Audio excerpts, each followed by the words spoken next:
Datang dari salah satu teman dari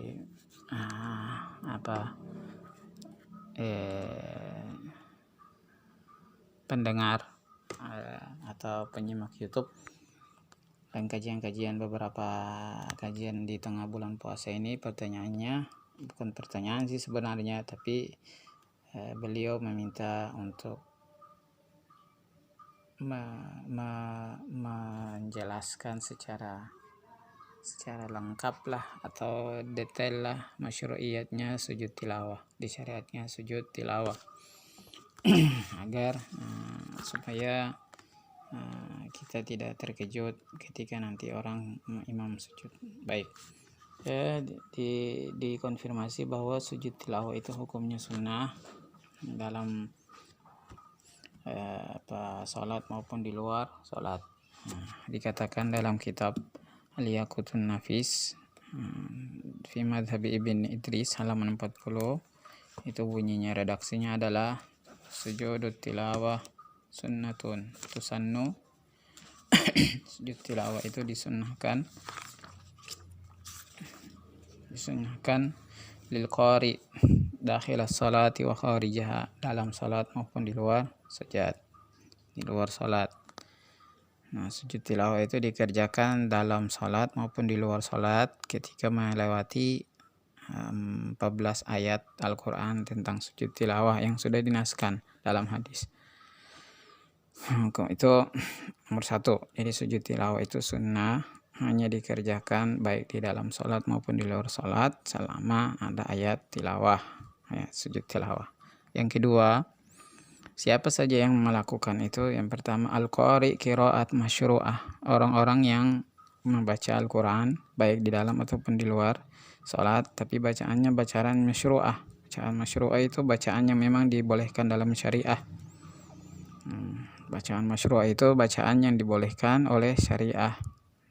Sebaliknya, la muharrat lidzatiha ka qiraatil junub, bukan bacaan yang diharamkan. Bacaan yang diharamkan, memang ada bacaan yang diharamkan. Apa itu? Bacaannya orang yang junub atau hadas besar. Kalau ada orang hadas besar membaca Al-Quran berdosa, lalu kebetulan dia membaca ayat sajadah, maka tidak disunnahkan untuk sujud tilawah. Atau bacaannya yang dimakruhkan, baca Al-Quran tapi makruh. ada qiraati musallin fi ghairil imam, khusus di dalam salat. Kita ketahui di dalam salat bahwa dibolehkan kita baca Al-Quran dalam salat itu hanya indal qiyam, ketika berdiri. Selain itu kita tidak disunnahkan. Nah, ketika ada orang baca Al-Quran di ruku umpama atau i'tidal atau sujud, bacaannya ketepaan bacaannya itu adalah ayat tilawah, ayat-ayat sujud tilawah, maka dia tidak disunnahkan untuk membaca itu, bersujud. Tidak disunnahkan untuk bersujud. Jadi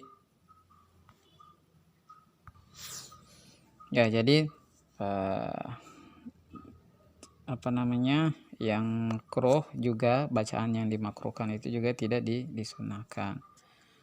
Tadi itu bacaan di dalam ruku sujud itu makruh hukumnya, maka ketika makruh bacaannya maka tidak juga disunnahkan. Kemudian perlu diperhatikan bahwa la budda fiha walau kharijas shalah, dia harus memenuhi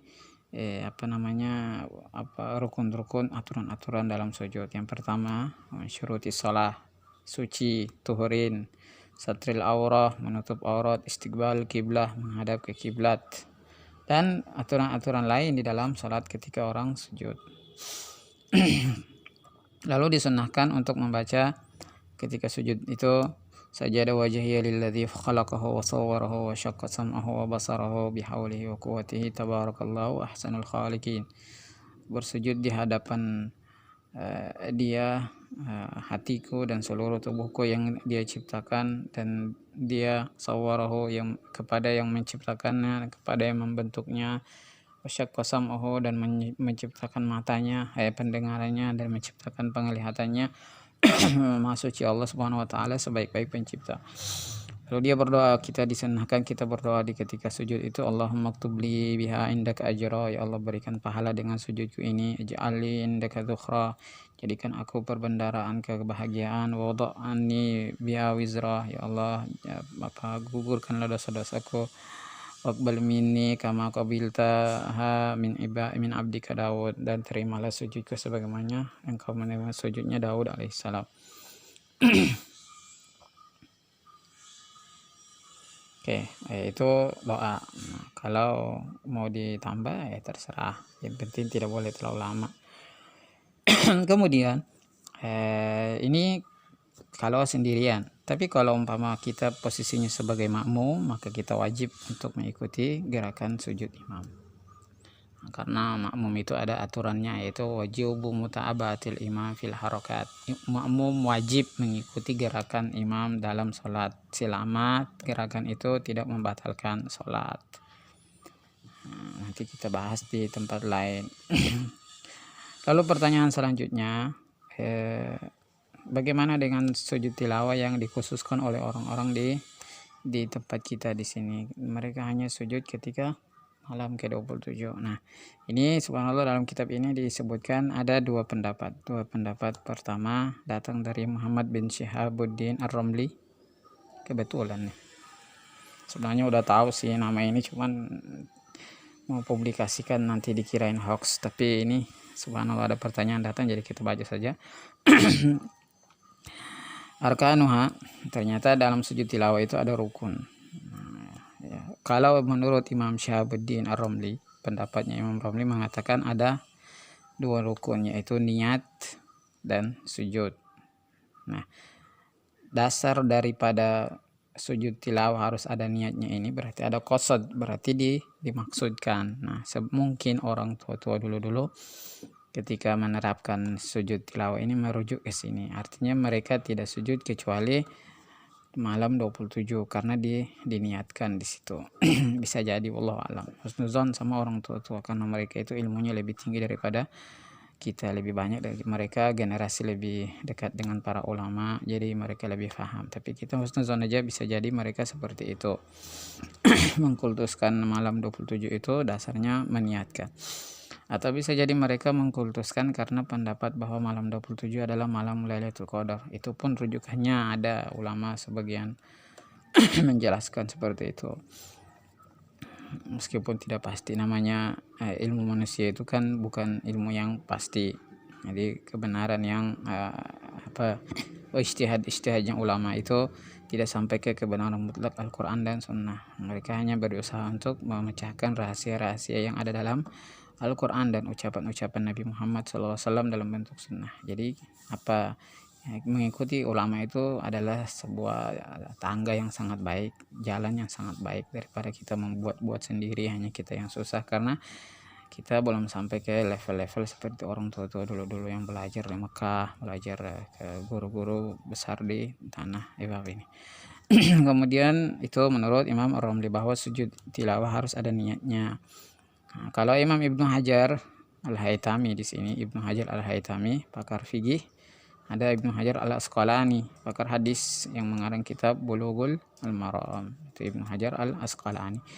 Nah, Ibnu Hajar Al-Haytami itu pakar fikih, beliau mengatakan bahwa tidak perlu ada niat, yang penting sudah ada sujudnya.